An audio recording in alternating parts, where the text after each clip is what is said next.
Hebreo 7, no? Nung palitan ng pagkanaserdote, kinakailangan palitan naman ang kautusan. Kinakailangan, ha? Oh. Ano pang bakit may paghahandog? Sasabihin, paghahandog din eh. O sige, paghahandog. Bakit may paghahandog? Wala na. Ha? Sige nga, bakit may paghahandog? Dahil sa kasalanan. Noong si Kristo na, pagdating ni Kristo, nadakilang saserdote, Hebreo, tingnan natin ang Hebreo.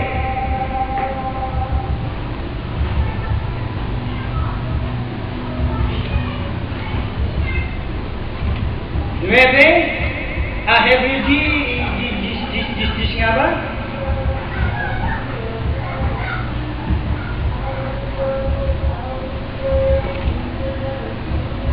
Hebreo 9:11. Ngunit pagdating ni Kristo, nadakilang saserdote ng mabubuting bagay na darating sa pamamagitan ng lalong malaki at lalong sakdal na tabernakulo na hindi gawa ng mga kamay sa makatwid bagay, hindi sa paglalang na ito. Ano yun? Hindi gawa ng mga kamay. Nung dumating na si Kristo, siya na ang lalong sakdal. Kasi yung tabernakulo, ginawa ni Moses siya. Yung sa pumutos, ano ba? Gawa ba ng Espiritu yun?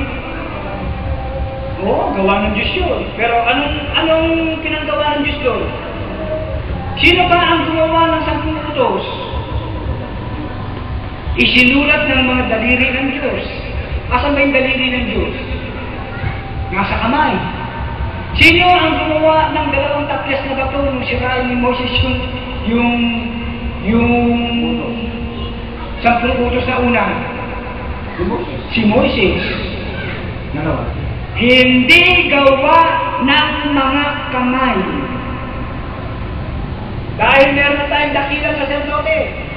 Hebreo 5. Sapagkat ang bawat dakilang saserdote, Hebreo 5:1, sapagkat ang bawat dakilang saserdote, palibhasa'y hinugod sa mga tao, ay isinagay dahil sa mga tao sa mga bagay na nauuko sa Diyos, upang siya makapaghandog ng mga kaloob at mga hain naman patungkol sa mga...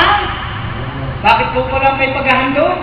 Patungkol sa mga kasalanan at maliwanag na paghahandog ang sinasabi rito, hindi kautusan. Di ba?